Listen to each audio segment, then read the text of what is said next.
ओडिशार युवशक्ति को प्रेरणा जोगाई चेष्टा कर ओडिशा पर्वर यही मंडपरे यही परिप्रेक्षी में टेक टॉक एक आलोचना एक आलाप से आम जा जो मैंने ओडिशार टेक्नोक्रेट समग्र विश्व में विभिन्न लोकों को जीविका निर्वाह स्थान देते। Good afternoon, ladies and gentlemen. And before I get into the subject of the entire new age entrepreneurship, how it is just come about and completely changing the entire entrepreneurial landscape in India. So never before the country has seen such broad-based upsurge in business coming, from entrepreneurs who are not connected to old world wealth. They are not having any political contacts. They are not from traditional business communities. Many of them started, well-paying jobs and traditional, how we believe that how a, middle-class family person would be. They have taken risk and taken this plunge. We have, as I mentioned, some of three of them today. I'm lucky to have three of them here with us, and we'll discuss their journey. Basically, I'll start with Amar. Thank you, Debashish, for having me. I have been an entrepreneur for good 10 years now. And in the first one, I had done more cutting edge work. And, sometimes you see that timing, markets, a lot of things play a good role. And the easier test of it is that if I start today, can I build another nest where the answer is I don't know. And hence I know that there must be something beyond me. That made sequence of chance events, sequence of chance meetings, people one thing led to another, and we are here. For me personally, to be an entrepreneur, I think I grew up in a very small place. So for me, success was flying. Once, Akash aeroplane actually, as I was a child, I thought thore aeroplane basi and thore 5-star roigale nothing beyond it. My first job was with Lucent Bell Labs, and one Bell Labs fellow visited Bangalore, and he's like the most celebrated guy, 20 plus patents, and like really, really big shot, And then I just happened to be in the lift with him, and I told, why are you so successful? Like what makes you be this guy?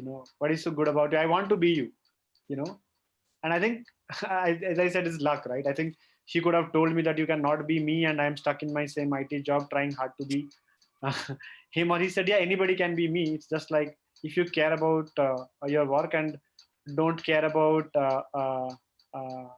day to month paychecks, maybe something will happen. And even if it doesn't happen, you have the best insurance. You're a smart kid, and you'll always get a job.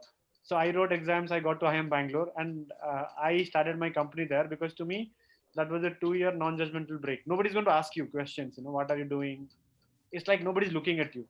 You can hide and do things. And I took that opportunity, built my first company, and one thing led to another today I'm here. Please, Srini, tell us your story. For me, I grew up in an upper middle class household. My dad was a chief engineer in Orissa. But the kind of background that I come from, everybody was either an engineer or a doctor in my family, or an IAS officer. So it was very clear that, you have to either become an engineer or doctor. So I did my engineering from Surathkal. And then I worked for this financial software firm called Intuit Technologies. And I think two things happened. I spent 5 years there. One is I fell in love with software and building products. And I thought that was something that could actually keep me up for nights together. So I knew that I could, kind of build a career in this direction. What happened was, because there was parental pressure to prove myself again, I ended up, kind of doing my MBA from ISB, the Indian School of Business. And I really started feeling that, what is it that can keep me up at night? And I knew a normal job again wouldn't do that, right? And as ISB degree and the Surathkal degree and then working into it, all of them put together had given me good insurance.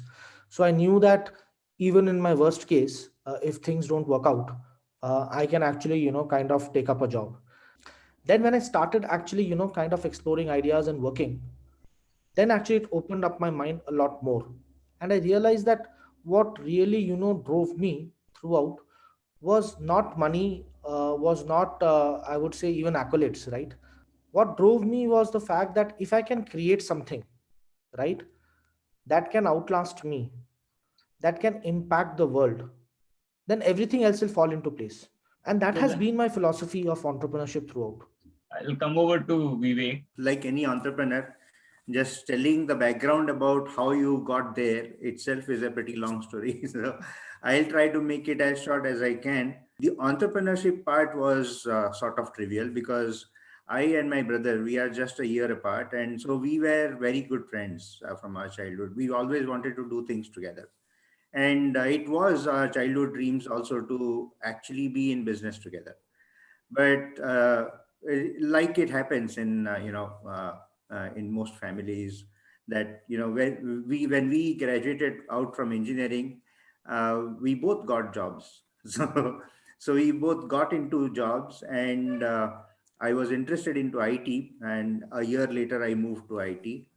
And fortunately or unfortunately, whatever that we should call that, I got into a job where I didn't really want to quit anymore.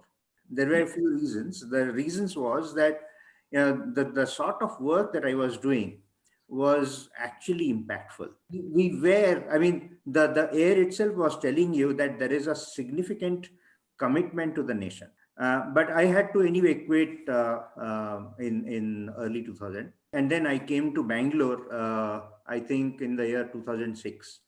My brother, by that time, he had also been working in different jobs, first in SAIL in Rourkela, and then with Intel for about 8 years. So when we both were in Bangalore, we again started working on our ideas to do something together. Because I had already worked on Indian language technologies for long, Arvind thought that, that is your strength, we should work on it. And I thought that because I have already worked so long, I know we can't make money out of it, we'll die even before we can make money. So for 2 years, we wanted to do m-commerce, but then there was global recession and we couldn't really make much headway. In 2 years' time, we burnt ourselves entirely, all our savings, everything. But that was when we had to shut that business, and we had the choice of going back to jobs. But we also said that, if we go back to jobs, that's not going to happen again. We once again continued. And this time around, he said that since it is our responsibility to bank on our strengths, we should try doing Indian languages. And that's when we also realized, there was another very important thing that we realized. I had worked on Indian language computing for very long, and I had seen, how it was evolving. But I was also seeing that, because there was not much access to digital devices in India, among Indians. So the source of knowledge and information on the internet was not reaching everyone. And if that had to happen, then it can't really be in English. It has to be in Indian languages. And we kept on going back to this same discussion that, what a massive blunder we have done to our own people, that we have kept education or higher education and professional education only in English. It's like, forcing people to stay away from knowledge. Because if you create that barrier, even if you are a great scholar in Odia and have got great talent in maths and science and whatever else, you really are kept away from everything, right? So we thought that this is the thing that should try democratizing it. So that's where we both started Reverie. That's the story. On that wonderful thought, it was really nice, Vivek, Amar, and Srini talking to you guys. I hope you guys also enjoyed. People like Srini sustain the bubble. Yeah. You're on mute. Yeah. Yeah, but Devashish, it has been quite enjoyable. It was lovely listening to Amar and Srini, a lot of ideas. Yeah, it's fun. Thanks a lot, guys. Have a good day. Bye-bye. Thanks a lot, Devashish, for Thank you. inviting me over. Bye. Bye. Thank you.